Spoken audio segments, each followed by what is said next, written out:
กัสมิงสัพพะสัตตานังพุทโธเศโธติโลกัสมิงสัพพะสัตตานัง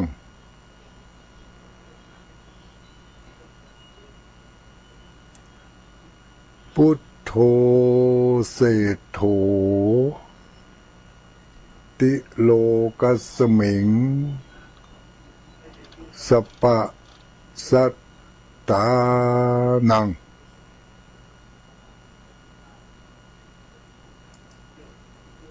ขอความนอบน้อมแด่องค์สมเด็จพระสัมมาสัมพุทธเจ้าขอน้อมอภิวาทแด่พระสัทธรรมเจ้า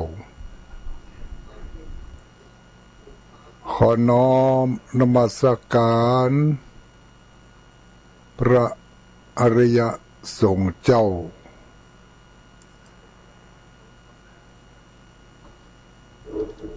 ขอถวายความเคารพมายังท่านพระคุณเจ้า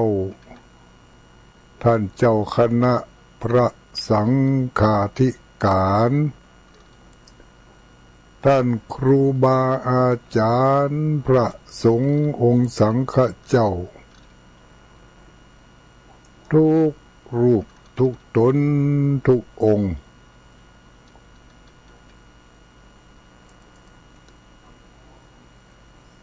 เจริญสุขเจริญพ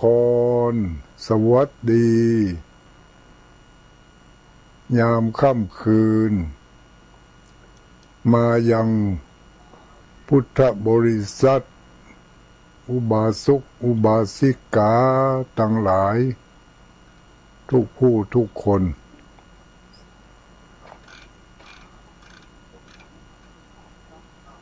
โอกาสค่ำคืนวันนี้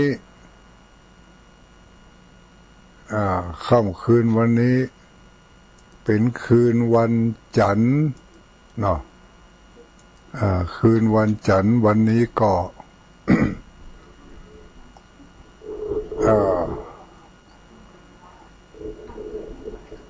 เป็นวันเดือน6วันนี้วันที่วันที่20เนาะวันที่20วันจันทร์ที่20ตรงกับเดือน6ออก1ค่ำเดือน6ออก1ค่ำญาติโยมสาธุชนทั้งหลายเดือน6ออก1ค่ำเดือน5เสี่ยงไปตะวานี่วันนี้เดือน6แมนมาแล้วมาพร้อมกับวันจันทร์20กุมภาพันธ์ลูกจากนี้ไปแต่ก็7-8 วันก็จะตรงกับวันเดือน6เป็งประเพณีส่งน้ำพระธาตุประจำปีงานประจำปีของวัดพระธาตุม่อนจอมพอตรงกับหลายวัดหลายวาอยู่เนอะโดยเฉพาะวัดใหญ่ๆที่ตรงกับเดือน6เป็งนี่ที่จำได้เนาะก็มีวัดพระธาตุเจ้าดอยตุงพระธาตุเจ้าดอยตุงนี่ก็ประเพณีส่งน้ำพระธาตุเดือน6เป็งเช่นเดียวกันในเขตอำเภอเวียงป่าเป้านี่ก็มีหลายอยู่เนอะ มีหลายวัดหลายวาตรงกับประเพณีส่งน้ำพระธาตุและส่งน้ำพระเจ้านี่ใช่ภาษากำบ้านเฮาบ่มีแปลเป็น ผมมีแปะเนาะส่งน้ำพระเจ้าส่งน้ำพระธาตุเดือนหกเพ็งนี่นะวันที่6 มีนาที่จะถึงเนี่ยก็มีวัดพระธาตุม่อนจมพอเนาะทัดลงไปก็มีวัดบ้านโป่งเทวีนี่บ้านโป่งเทวีนี่เป็นส่งน้ำพระเจ้าแสนแส่ในวันเดือนหกเพ็งเช่นเดียวกันวัดห้องกูนี่วัดห้องกูวัดธรรมพระครูปริยัติรัตนโชตอันนี้ก็เดือนหกเพ็งเช่นเดียวกันทัดไปก็มีวัดอย่างทำมีวัดบันดงวัดบันดงตำบลหัวฝายมันเดี๋ยวนี้เป็นว่าตำบลเวียงกันหลงอันนั้นก็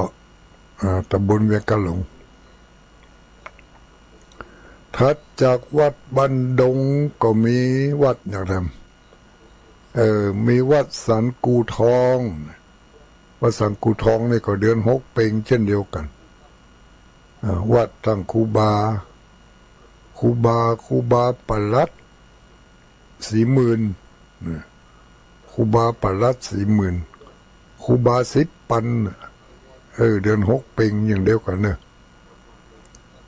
ล่องไปทางใต้พุ่นแถมมีแถมวัดก็มีวัดปางอายวัดปางอายตำบลแม่เจดีย์ใหม่อันนี้ก็เดือนหกเพ็งเหมือนกันหลายวัดนะญาติโยมพี่น้องที่อยู่ในเขตเวียงป่าเป้านี่ก็ดูต่างไปเนาะไปใกล้ไหนก็ไปหั่นตำบลเวียงตำบลสันสลีนี่ก็ขึ้นไปที่วัดม่อนจมพอเดือนหกเพ็งก่อนเดือนหกเพ็งนี่ก็เป็นเดือนหกออก8 ค่ำก็มีอยู่ในตำบลเวียงตำบลสันสลีนี่ก็มีที่วัดสันสลีพี่น้องญาติโยมบ้านสันสลีเกียมตัวไว้เนอะเดือนหกเพ็งเดือนหกออก8 ค่ำไปส่งน้ำพระธาตุสืบโหราชตาปีแล้วเป็นมีหรอสืบโหราชตาส่งน้ำพระธาตุแล้วก็มีการเวียนเทียนตัวเวียนเทียนส่งน้ำพระธาตุเพื่อจะไปไหว้สาสักการะสิ่งศักดิ์สิทธิ์ที่มีอยู่ในวัดวารามต่างๆในวัดวารามต่างๆเข้าไปในวัดแล้วเราจะหันสิ่งก่อสร้างที่เป็นสัญลักษณ์ของวัดเนาะ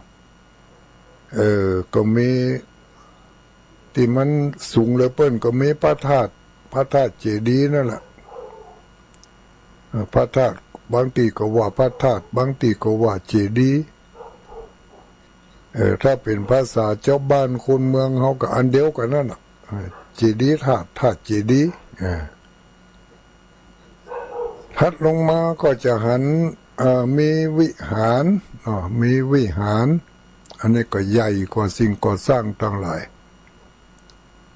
วิหารแต่ถ้าเป็นวัดที่เปิดขึ้นบัญชีเป็นวัดหลวงนี่นะก็เป็นว่าพระวิหารนี่นะถ้าเป็นวัดอย่างธรรมดานี่ก็เรียกว่าวิหารก็คือสถานที่บำเพ็ญบุญของหมู่เฮาเจ้าพุทธทั้งหลายมีพระพุทธรูปเป็นสัญลักษณ์เป็นพระประธานอยู่ในวิหารจากวิหารก็มีอุโบสถในวัดในวาต่างๆสิ่งก่อสร้างเหล่านี้มีอุโบสถมีวิหารมาเดี๋ยวนี้มีศาลาปรริญญาด้วยเหรอศาลาการปรริญญานี่เหรอแต่ก่อนนี่ทั้งบ้านเมืองเหนือเฮานี่บ่มี ทางบ้านเมืองเหนือเขานี่จะมีศาลายาวศาลาแวดวิหารเนาะเป็นศาลายาวแวดวิหารปึ้งใจจะแปลงอันยังบางทีก็แปลงศาลาการประเรียนบางทีก็เอาไปแปลงโรงเรียนปริยัติธรรมบางทีก็เอาไปแปลงศาลาอเนกประสงค์บางวัดบางวาก็เอาไปเป็นห้องครัวห้องฉันแต่ก่อนนี่มันมีศาลายาวคนเมืองเขาว่าศาลาบาทนี่นะศาลายาวๆที่แวดวิหารนะก็ยังมีเป็นบางวัดบางวาอยู่ที่ยังหลงเหลือคงข้างไว้เป็นศาลาบาทเปิ่นเอาไว้ทำบุญทำทานจะเอาไว้เข้าไว้ของยังก็ได้เนาะศาลาบาทอันนี้ก็เป็นสิ่งก่อสร้างที่มีอยู่ในวัดวาอารามต่างๆก่อนที่จะว่าอันยังต่อไปนั่นหลังจากทักทายมาแล้วก็จะขอประกาศอนุโมทนาขอบคุณขอบใจสถานีเจ้าของสถานีทุกที่ทุกแห่งในเวียงป่าเป้านี่เมื่อคืนวันนี้มี3 สถานีเปิดบริการให้ญาติโยมได้ฟังอย่างเต็มอิ่ม3 สถานีก็มีสถานีดอยหมอกเรดิโอทีมงานของคุณโยมดารุณีอันนี้ก็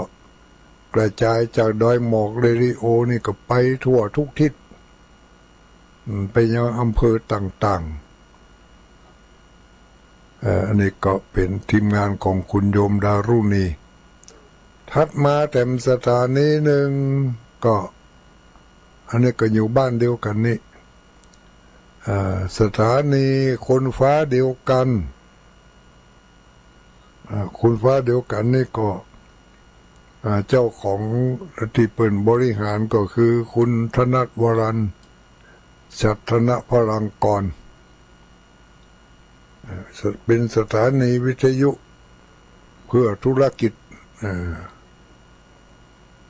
ก็มีอีกสถานีหนึ่งทางใต้ล่องไปทางใต้บุญโดยเฉพาะอย่างวันจันทร์นี่3 สถานีควบเลยก็สถานีทางใต้เป็นสถานีเพื่อธุรกิจเหมือนกัน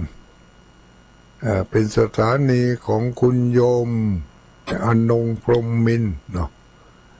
94.50 เมกะเฮิรตซ์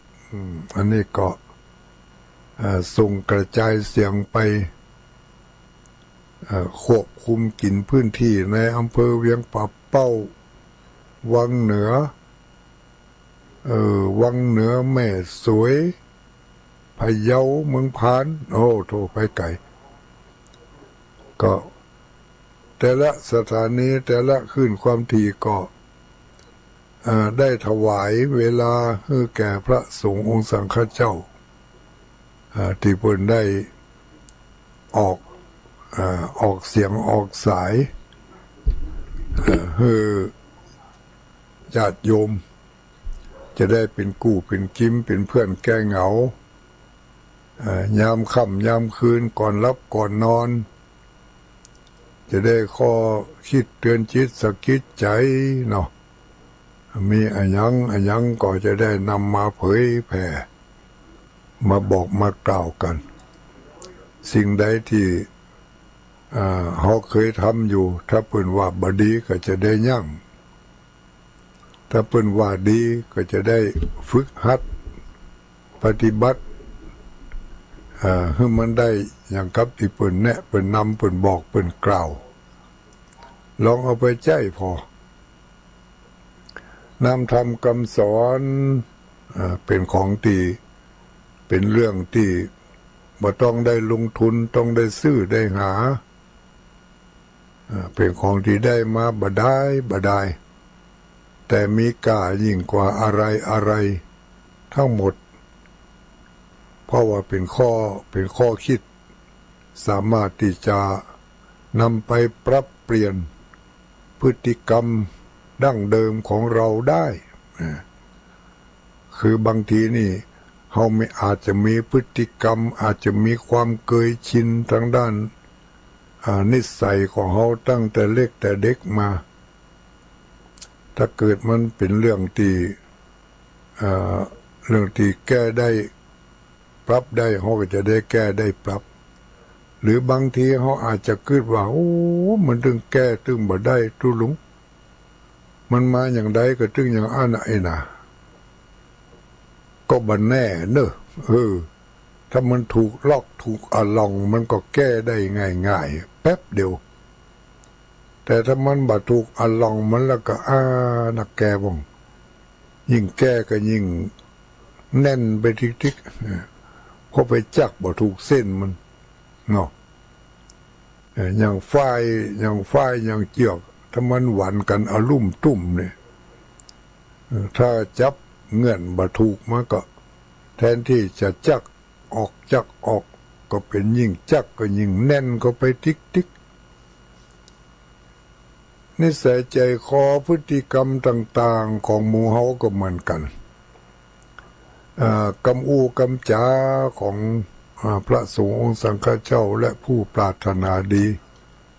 จะเป็นพ่ออุ้ยไม่อุ้ยของเฮาก็ดีถ้าเปิ้นได้อูแล้ว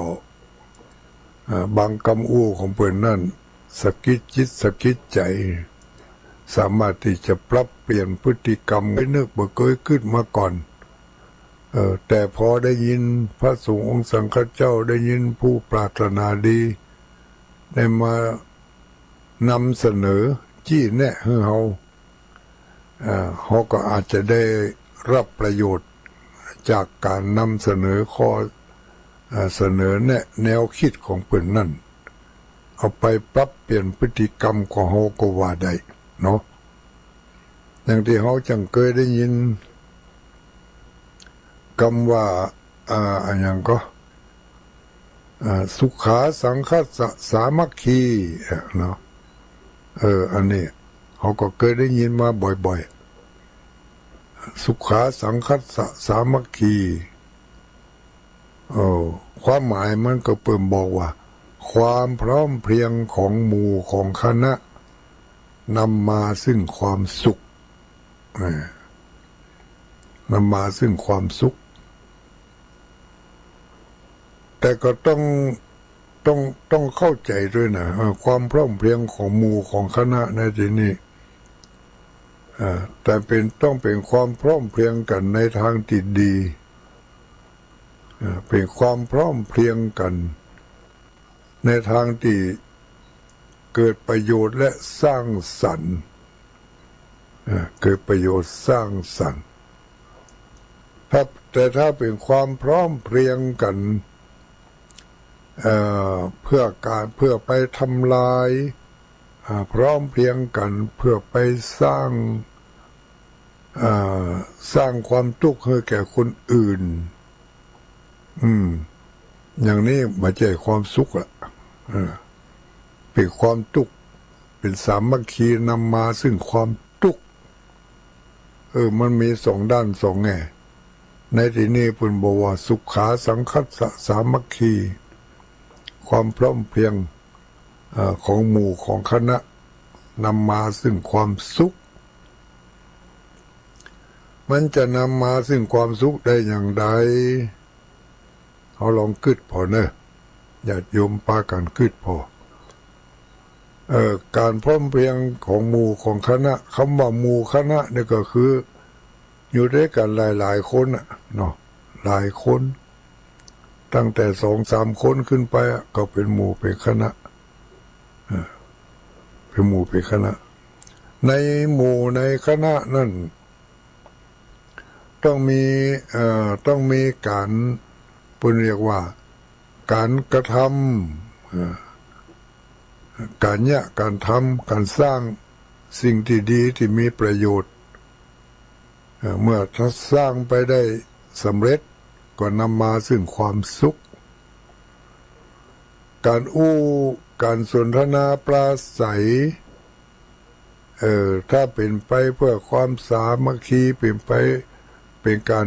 โน้มน้าวเพื่อให้เกิดความฮักความเอ็นดูโน้มน้าวเพื่อให้เกิดความ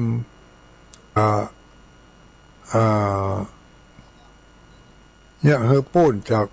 ความทุกข์ความยากถ้าเป็นกำอย่างเป็นเรียกว่าเป็นกำที่สร้างสรรค์เป็นกำที่จะทำก่อให้เกิดความสามัคคีความเป็นน้ำหนึ่งใจเดียวกันเกาะกลุ่มลุมลากันถ้าในหมู่ในคณะนั่นใจกำที่มันบ่สร้างสรรค์เป็นกำที่ทำลายหมู่ทำลายคณะเป็นกำที่สร้างความแตกแยกสร้างความแตกแยกอันนี้ก็ซอให้หันว่านิสัยสันดานของคนที่นั่นเป็นอย่างไรนิสัยสันดานของเขาเป็นอย่างไรถ้าคนที่มีนิสัยสันดานที่ชอบในการสร้างประโยชน์และสร้างสรรค์ให้เกิดความสุขความสงบเป็นนิสัยสันดานของนักปราชญ์ของคนดีของคนมีศีลมีธรรมกำทุกกำที่เสนอออกไปแล้วให้เจ้าหมู่เจ้าจุมได้ยินเนาะแล้วเจ้าหมู่เจ้าจุมก็หันดีตัวแล้วก็นำเอาไปไปบอก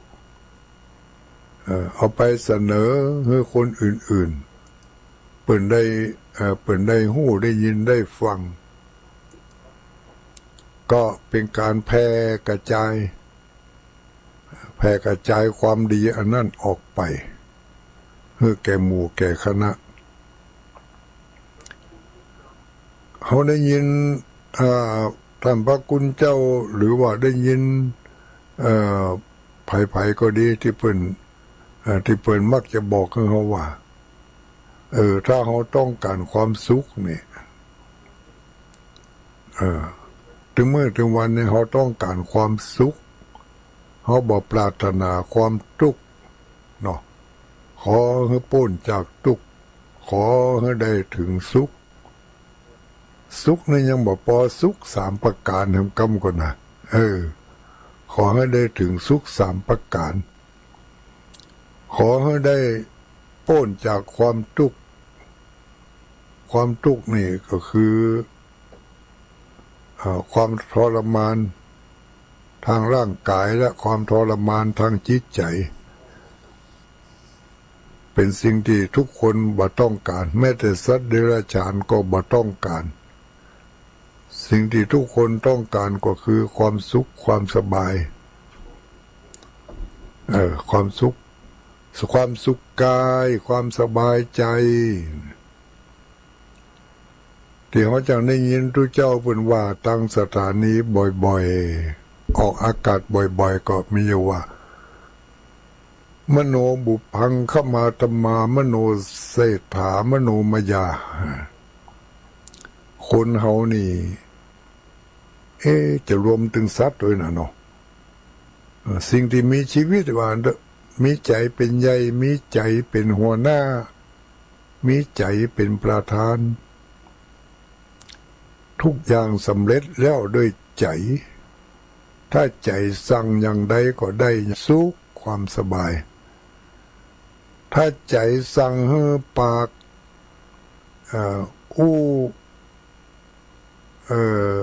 กรรมที่มันบ่ดีบ่มีสาระยกตัวอย่างเช่นกรรมเหล่าขวัญเปิ้นกรรมนินทาเปิ้นกรรมใส่ร้ายป้ายสีเปิ้นกรรมเหล่านี้เข้าไปหูไผก็ตึงม่วนนี่เนาะ แสดงว่าใจของหมอนั่นมันต้องการความทุกข์มันจึงสั่งให้ปากอู้ออกมาอย่างอันนี่คิดผมให้ดีนะเวลาใดที่เขาอู้บดีอู้บม่วนอู้บดีแสดงว่าใจมันต้องการมันต้องการความบ่ม่วนต้องการความบดีต้องการความทุกข์แต่มันบ่ฮู้ว่าใจมันต้องการถ้ามันบ่ต้องการมันไปสั่งมาอย่างนั้นแต่ว่าความรู้สึกของเขามันบ่ม่วนนี่แต่ถ้าหากว่าได้ไปเล่าขวัญเป็นแล้วมันม่วนใจมันม่วนปากมันม่วนปากได้ไปใส่ไล่ไปสีเป็นแล้วมันม่วนปากได้ไปที่ฉินนินทาเปิ่นเห็นแล้วมันม่วนปากก็แสดงว่าใจตัวเองต้องการกะเนาะต้องการสิ่งเหล่านั้นก็ถ้าบ่ต้องการมันจะไปสั่งจะได้มันจะไปสั่งใจให้เล่าขวัญเป็นจะได้ไปสั่งปากให้เล่าขวัญเป็นจะได้แสดงว่าต้องการให้เป็นเล่าขวัญตัวนี่ตัวเองจึงไปเล่าขวัญเป็นแสดงว่าต้องการให้เพิ่นใส่ร้ายป้ายสีตัวเองแหละตัวเองถึงได้ไปใส่ร้ายป้ายสีคนอื่นมโนบุปังขมาธรรมาใจเป็นใหญ่ปัจจัยเป็นหัวหน้าใจต้องการอะไรมันก็จะสั่งบังคับบัญชาให้ปากอู้ไปอย่างอั้นเนาะให้มือทำไปอย่างอั้นแต่ว่าตัวเองบ่ฮู้บ่เข้าใจก็เลยปล่อยไปตามเรื่องมันสั่งให้เล่าขวัญก็เล่าขวัญเปิ่นไปใจมันสั่งให้นินทาซุบซิบเปิ่นกระซุบกระซิบเปิ่นมันก็ยะไปแต่ผลที่ได้รับในขณะที่ตัวเองทำนั่นคิดว่ามันเป็นสุขม่วนได้เล่าขวัญเปิ่นนี่นะมันม่วนแต่หู้ไหมว่าในความม่วนนั่นน่ะมันมีความทุกข์อยู่มันปิดบังเอาไว้ความโง่ปิดบังออกอยู่นี่คือเฮาอยากได้ความสุขกลับบ่ได้เนี่ยอย่างกับบ่ได้บ่ได้เนี่ยไปในทางที่ให้เกิดความสุขเขากลับไปทำในสิ่งที่ตรงกันข้ามกับสิ่งที่ใจของเขาต้องการไปฮะอย่างนี้ไผที่เป็นอยู่อย่างนี้ก็ลองปรับเปลี่ยนพฤติกรรมพอเนอะผู้ที่ต้องการความสุขต้องนึกถึงความสุขบ่อย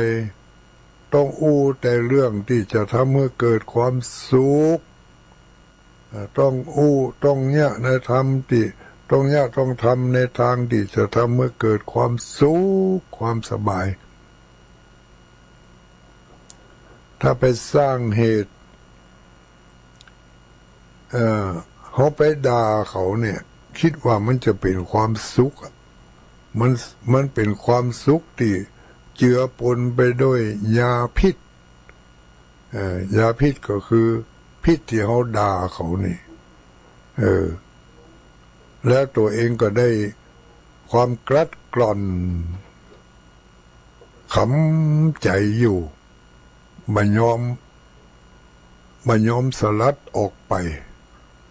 คิดที่จะอาฆาตจะต้องว่าเฮ้ได้จะต้องด่าเฮ้ได้จะต้องเล่าขวัญเฮ้ได้เมื่อเป็นเช่นอย่างนี้ก็สะสมเอาความบดีไว้ติ๊ก ขี้เหยื่อขี้โป้มันยังโมโหเอามาสะสมไว้ในจิตในใจ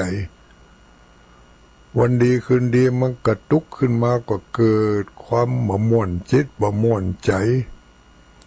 พอบ่ม่วนใจขึ้นมาก็แสดงออกมาตั้งหน้าตั้งตาบูดบูดเบี้ยวเบี้ยวสดออกมาตั้งปากกับพลุสวาจาออกไปแล้วล้วนแล้วแต่ออกมาจากใจมันมักหมมสะสมไว้หันเมินเขาคิดบ่ถึงวันดีคืนดีมันแสดงฤทธิ์ออกมามันยังกับหน่วยตานนี่ก็โอ้เป็นว่าหน่วยตานนี่ฝังอยู่ในดินนี่เมื่อนะบางแก่นนี่จะเป็น7-8 ปีบุ่นกว่าจะหน่วยกว่าจะพดงอกขึ้นมาแสดงว่าเหมือนนักแกไม่ใช่เหมือนหมูทั่วงอกหมูทั่วงอกนี่มันเอาไปใส่น้ำใส่อย่างมักไว้คืนเดียวมันออกงอกแล้วผลไม้บางอย่างในก็เหมือนอยู่กิเลสตัณหาความชั่วร้ายต่างๆก็เหมือนกันถ้ามันมาอยู่ในใจของเขาเนี่ยถ้าบาจ้างเอาออกนี่นะเขาก็เอามันมาใจเอามันมาเล่นทิกๆอันนี้เล่นไปเล่นมาเดี๋ยวก็ไข้หัวเสียมันเดี๋ยวก็สอบอกสอบใจที่ไหนได้ผลสุดท้ายมาคือความนึกคิดถ้านึกคิดในทางสร้างสรรค์และนึกคิดในทางที่ดีก็นำมาซึ่งความสำเร็จในทางที่ดีที่มีประโยชน์และสร้างสรรค์อันนี้ก็เอาตัวอย่างง่ายๆเนาะที่ผ่านมาตัววันซืนยกมาจนถึงวันนี้วันสุดท้ายเนี่ยพลังแห่งความสามัคคีของพ่อแม่พี่น้องปู่ป้าน้าอาปู่ย่าตายายตลอดจนถึงท่านพระคุณเจ้าทุกรูปทุกตนทุกองค์ที่มีพลังแห่งความสามัคคีมีพลังแห่งความดีพลังแห่งความดีอันนี้ช่วยผลักดันให้เกิดสิ่งที่ดีๆขึ้นมาทุกคนที่ได้ไปอ่านในไลน์ทุกคนที่ไปอ่านในข้อความที่ตุลุงส่งไปเนาะทุกคนก็หันดีหันชอบนี่อันนี้คือเริ่มความดีเริ่มออกมาจากใจละใจก็หันดีหันชอบยินดีพร้อมกันนั้นบ่ใช่ยินดีคนเดียวบ่ใช่หันชอบคนเดียวยังเอาความดีความหันดีหันชอบของตัวเองเนี่ยไปนำเสนอให้คนอื่นด้วยแถมแผ่กระจายออกไปอย่างเช่นว่าสมมติว่าคุณกอได้รับข่าวจากตุลุงดอยเป็นส่งไปในไลน์เป็นเรื่องที่ดีฮะพอใจเปิงใจชอบใจในเรื่องนี้มันเป็นเรื่องที่ดีก็เอาเรื่องดีนี่ไปบอกให้คุณขอนี่เธอรู้ไหมเดี๋ยวนี้เพิ่นจะสร้างทางสู่สวรรค์นะที่บนดอยม่อนจอมพอสนใจไหมคนเฮาถ้าหาว่ามันวาสนามันเติงกันมีบุญเป็นพื้นฐานมีวาสนาเป็นตัวจักนำให้เข้าหากันแล้วมันก็ไปกันได้ชอบอกชอบใจชอบอกชอบใจแล้วก็ยินดีที่จะร่วมคิดร่วมสร้างยินดีที่จะร่วมอนุโมทนาตุยญาติโยมดังหลายความสามัคคีความพร้อมเพรียงทางกายทางวาจานำมาซึ่งความสำเร็จในสิ่งที่ต้องการที่ว่าพระธาตุม่อนจมพอต้องการความสำเร็จก็คืออยากจะได้มีถนนลาดยางมัดต้อยในระหว่างที่ขึ้นนั่นก็นายช่างผู้ที่เปิ่น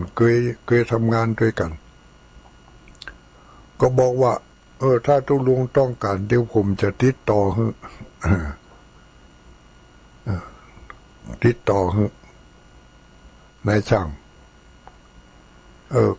พอติดต่อเส้นเรียบร้อยแล้วทุลุงตกลงกันเองเนอะผมเกี่ยวละผมห้องเป็นมาพระทุลุงแล้วมาห้องปะปะพร้อมกันนั่งเขาก็ชี้ช่องบองทางว่าเนี่ยจะแปลงตั้งแต่นี่ไปถึงปูนวัดดูแล้ว315 เมตรในช่างมอก็บวกลบคูณหารพอก็เลยตามที่เคยทำมาก็เลยแจ้งว่าตุลงถนนสายนี้ลาดยางตารางเมตรละ300 บาทถามว่าเบ็ดเสร็จแล้วประมาณสักกี่บาทตุลงประมาณ380,000 บาท370,000 บาทอะไรอย่างเนี้ยเฮาก็ใจหายว่าลงไปทางน่องบนโอ้ใจหายตกไปอยู่บนถนนบนตายแล้วกู300,000นี่บ่ใช่สตางค์30 บาทรู้นี่บ่ใช่สตางค์300สักคำแล้วก็บ่ใช่3,000เท่าเฮาจะไปเอาที่ไหนมาง่ายๆเฮามันเป็นวัดบ้านนอกบ่มีรายได้บ่มีรายรับจากอันยังที่ไหนแล้วเขาก็ไปคืดใจจะเอามาได้อย่างไรที่แรกก็คืดใจจะขืนนายช่างให้ละว่าจะบ่เอาละนายช่างมันแปลงล่ำไปเกินความสามารถคืดในใจอย่างนี้เมื่อคืนก็มาคืดใจเขาก็พอที่จะมีทางบอกเฮ้ยญาติเฮ้ยโยมดีกาบอกดีกาบอกดีกาเนี่ยบอกดีกาบอกดีกาขึ้นแล้วขึ้นแถมแล้ว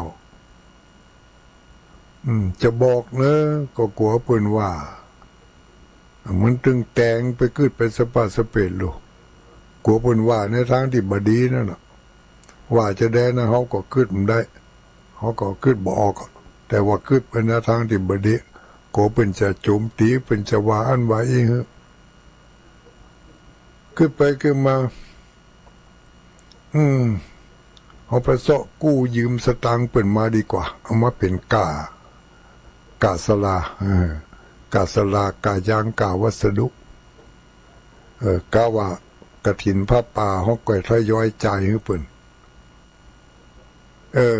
ถ้าอย่างอีกก็จะสอบบอกบักเก่าให้การหู้พ่องจะแปลงอันยังจะทำอันยังแต่ละทีบอกเก่าไปกะพอขึ้นถึงข้อนี้ได้ก็เขาก็พอจะมีกัลยาณมิตรหลายผู้หลายคนอยู่ไปพอในไลน์แล้วก็จื่อเป็นสมาชิกมีจะเป็น700-800 คนอยู่ในไลน์นี่นะไผ่ติ้งมาก็ฮับวันหนึ่งนี่ถ้าเขาบอกปิดเสียงนี่มันติ้งต้องอยู่วันคำไม่ใช่นะก็เลยไปเจอไปตั้งกลุ่มขึ้นมากลุ่มหนึ่งชื่อว่ากลุ่มร่วมสร้างทางสวรรค์ฟังชื่อกลุ่มแล้วก็ถ้าจะม่วนกลุ่มสร้างทางสวรรค์กลุ่มร่วมสร้างทางสวรรค์แล้วก็แจ้งวัตถุประสงค์ไปว่ากลุ่มนี้จะตั้งขึ้นมาเพื่อ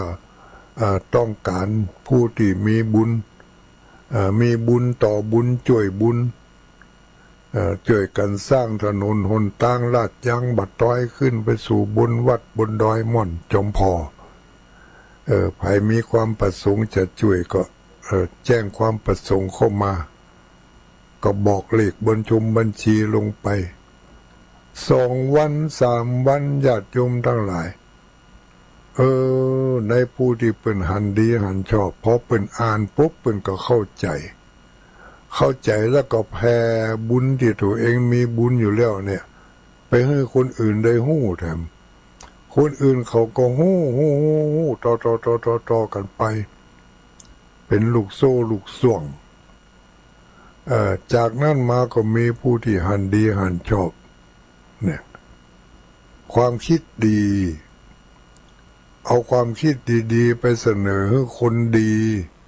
คนดีก็คิดดีต่อไปแถมความคิดนี่ก็กระจายไปเป็นความสามัคคีเป็นพลัง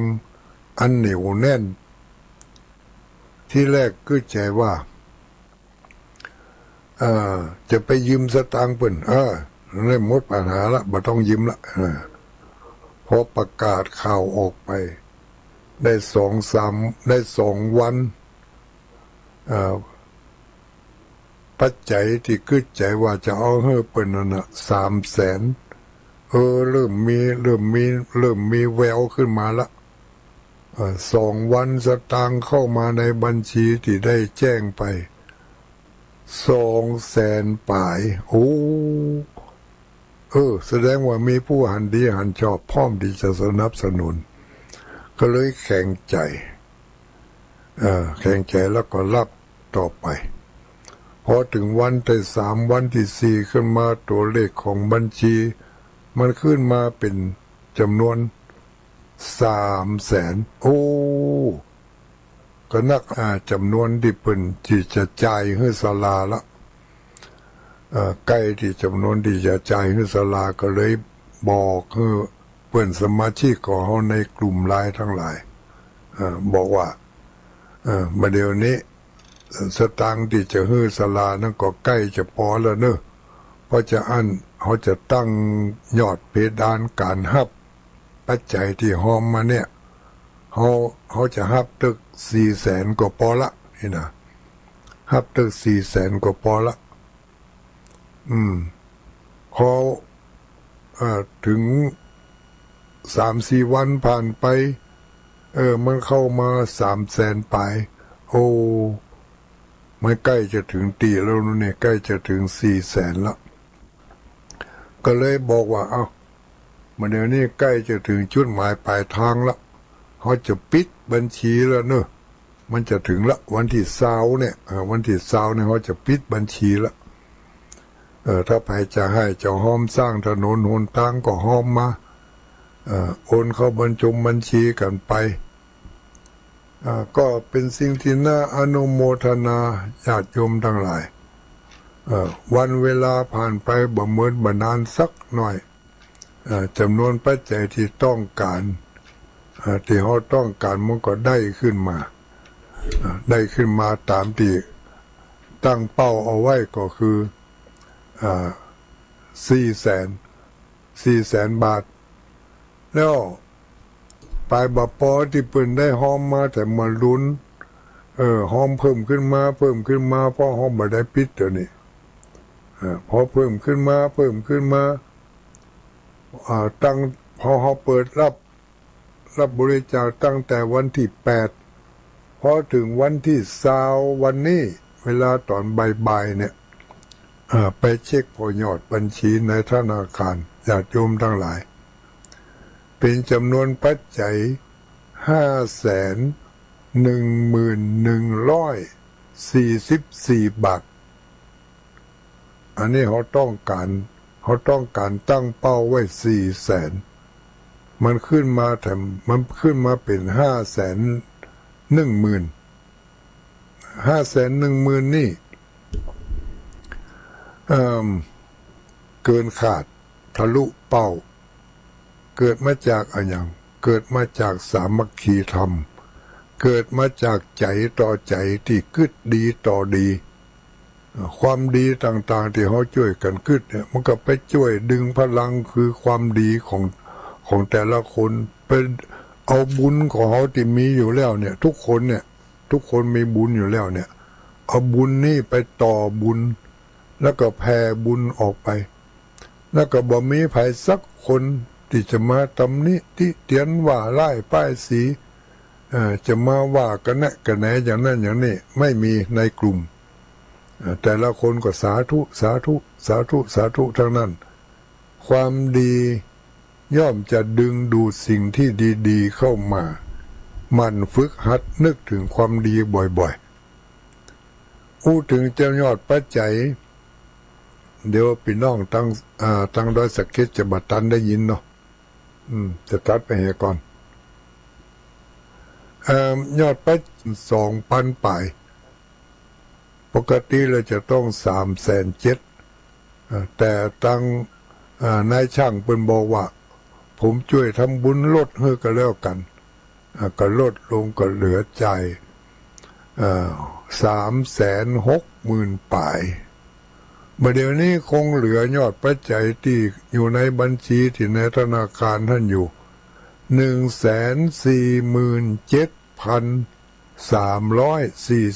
147,344 บาท147,344 บาทอันนี้คือส่วนเกินจากที่เกินเป้าจากที่เขาได้จ่ายเปิ่นไปแล้วจ่ายเปิ่นไปแล้วมันก็เป็นส่วนที่เหลือ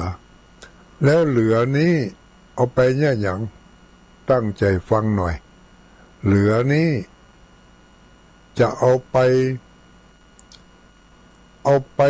แปลงเอาไปจ้างศาลา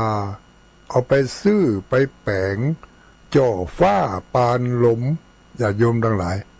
จ่อฟ้าปานลมของวัดเขาเนี่ยถ้าไผมีปฏิทินอยู่ก็คงจะหันนะเขามีความประสงค์ว่าเขาอยากจะได้จ่อฟ้าปานลมเขาจะเปลี่ยนใหม่เพราะว่าอันเก่ามันพั่วมันรุดลงมาดีบดีจะตกใส่หัวญาติโยมก็เลยเปลี่ยนแถมใหม่จำนวน16ตัวละ15,000 บาทอันนี้ก็ตัวละ15,000 บาท16ตัวก็เป็นเงินกี่บาทโมโหเด้อมาได้บวกลบคูณหารแต่ว่ามีเจ้าภาพแสดงความจำนงร่วมเป็นเจ้าภาพแล้ว3ตัวเนี่ย3ตัวนี่มีเจ้าภาพละก็ยังข้างถึง13ตัวก็จะเอาเงินตัวเนี่ยเอาเงินที่เหลือจากถนนหนทางเนี่ยไปแปลงเนื้อญาติโยมทั้งหลายเนอะเขาเริ่มต้นด้วยการทำถนนก็คือสิ่งที่ต่ำเนาะต่ำสุดก็คือดินที่ย่ำเมื่อถนนมันสำเร็จเรียบร้อยเขาก็ขึ้นที่สูงต่อไปแถมก็คือขึ้นยอดเจ้าฟ้าปานลมบุญเนาะเจ้าฟ้านี่พอจะก็ยังข้างแถมเสียมก็คือขึ้นยอดจะหูแต่ว่าปานลมคืออันหยังปานลมก็คือตัวของนาคเงาที่อยู่บนหลังคาเนี่ยอย่าโยมทั้งหลายบนหลังคาวิหารนะบนหลังคาวิหารถ้าไปเข้าวัดไปถ้าไปพอวิหารน่ะถ้ามีนาคเงาเลื่อยลงมาตั้งตีนเจคาเนี่ยอยู่ทั้งหน้าทั้งกลางก็มีอันนั้นน่ะเปิ้นว่าปานลมปานลมบางทีก็เป็นหัวนาคบางทีก็เป็นหัวครุฑแต่ก็เป็นหัวขึ้นมานั่นน่ะอย่างหัวนาคเจ้าฟ้าปานลมแสดงว่าเขาเดินมาจากที่ต่ำแล้วเขาจะขึ้นไปที่สูงทุกคนอนุโมทนาเนาะถ้าอนุโมทนาถ้ายินดีหันชอบด้วยก็กดอันนี้เขาเรียกว่าสักไข่อย่างในห้องว่าละกดหันดีหันชอบอนุโมทนามาในกลุ่มไลน์เนอะมาในกลุ่มที่ว่ากลุ่มสร้างทางสวรรค์นั่นน่ะถ้าหันดีตัวจะเอาไปแปลงอันนั้นก็คือกดหันดีตัวอนุโมทนาตัวนะถ้าบาหัน